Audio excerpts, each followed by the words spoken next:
All right, I really hate to say it, but it's getting cold out. Now, not here in New York, not right now. As a matter of fact, I woke up in New Jersey to fog and very warm weather, temperature around 60. But that's going to change within the next 24 hours here. And I know what folks around the country in the Midwest, Minneapolis, et cetera, have been going through. And it's going to be a cold winter, according to our next guest, Joe Bastardi, Chief Forecaster for WeatherBELL Analytics and former Chief Long-Range Forecaster at Accuweather. Hey, Joe. How you doing, Steve? I'm doing well right now, but I don't like what you're talking about. I hate the cold. Why such an early winter?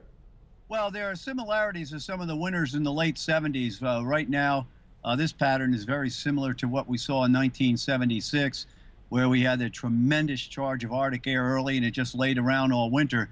I think the difference is with this particular pattern is it'll try to pull back for a while before it really comes in later December, January, February, and probably into March and April this year. It's probably going to be one of these extended winters across the United States. When we look at the past patterns that set this up, not past patterns, we see a lot of similarities to the type of weak to moderate El Niños that result in the big winters for snow and cold in the United States, though the early start like this usually pulls back a bit before it really cranks up quite a bit later on. All right, so you talk about the 70s. So we're talking about what you've always described as, weather being cyclical, correct? Oh, yeah. There's no question about it. I mean, you know what? You see what you shine your light on, and if people don't want to look back at what happened before to reach for the future, it causes problems because you see people who have no idea that this cold was coming 10 days ago now try to claim it's because the globe is warming. You're seeing that going on. It's just an absurd argument overall. There's certain things that happened before, they're happening again. So you see similar, not exactly the same, but you see similar weather events going on. For instance, in 1976, we had 4 hurricanes hit the Mexican coast on the Pacific side. Same thing happened this year because of the state of the sea surface temperature in the Pacific.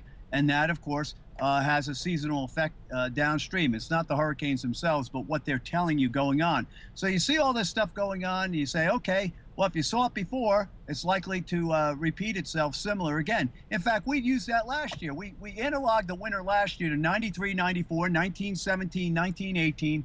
And sure enough, the blend of the two beat the computer models, which were very warm for last winter. And that's why you saw what happened with natural gas. In fact, it just happened.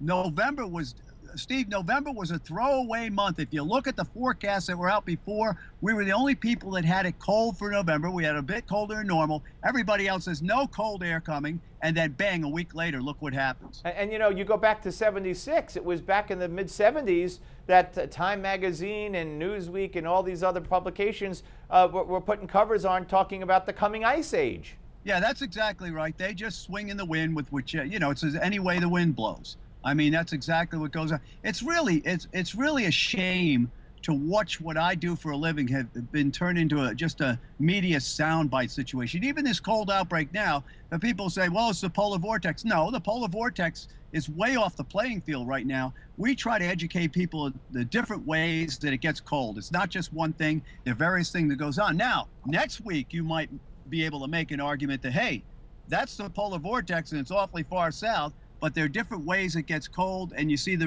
repeat of the different patterns. You line them up, and you can make a forecast off it. And the sad part is, as you're well aware of, and we've talked about, they could take anything that happens with the weather, the left, anything, and no hurricanes, lots of hurricanes, warm weather, cold weather, and just call it climate change. Well, I just wonder when the American public is going to wake up to the fact they're being duped. I mean, we just had this Affordable Care Act guy come out and basically said, look, we know we could dupe you, and that's what we did. And I'm trying to figure out if people will get the message that there's a common thread going on here. It takes money out of your pocket if you have to pay more for energy that you wouldn't have to pay if there was a reasonable energy policy in this country, and not one that is based on fear of something 100 years down the road when you can't even get tomorrow right. Right, and of course this so-called deal with China, where China doesn't have, they promised that in 2030 they'll start doing something, but we're going to start doing it right away. Yeah. That's a great deal. I got to tell you something. I rode on an airplane with a PhD meteorologist from China about 3 months ago, and we were talking, and they actually have TV in China, so he knew who I was. We were talking back and forth, and he said he doesn't believe it. So I mean, Oh, wait a minute. I'm Are sure you telling me that an airline allowed two deniers to sit next to each other on an airplane? That is, that is outrageous. Well, let me say something. Joe, we don't have time. Joe, I'd love to, but we don't have time. We love you. We'll speak to you soon, and I pray that we have warm weather, but it's not going to happen. Take care, Joe. Bye-bye. All right, we love Joe Bastardi, ladies and gentlemen. I wish he was wrong, but I know he's going to be right. Hey, the Malzberg panel will rejoin us after the break, but first, did you know that when we bought Louisiana from the French in 1803, it was the largest and cheapest land purchase in U.S. history? I didn't know that. Well, why don't we take a look now at the Louisiana Purchase with this American moment.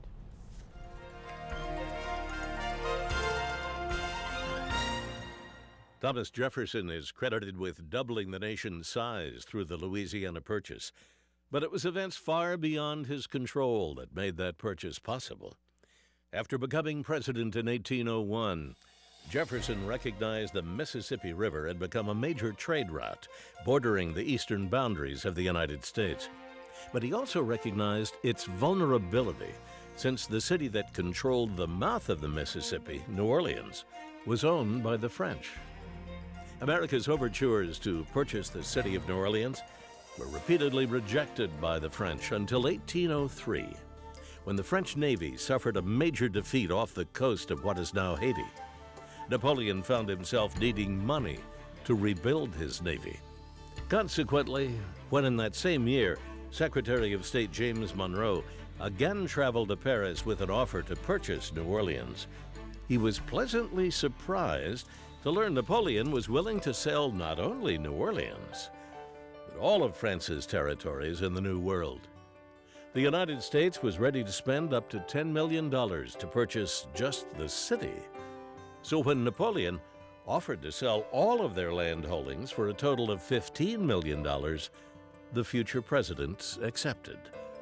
In one action, 828,000 square miles covering the future states of Arkansas, Colorado, Iowa, Kansas, Minnesota, Missouri, Montana, Nebraska, New Mexico, North Dakota, South Dakota, Oklahoma, Texas, and Wyoming became part of America for less than 3 cents per acre. For Newsmax TV, I'm Bill Curtis, and this is an American Moment.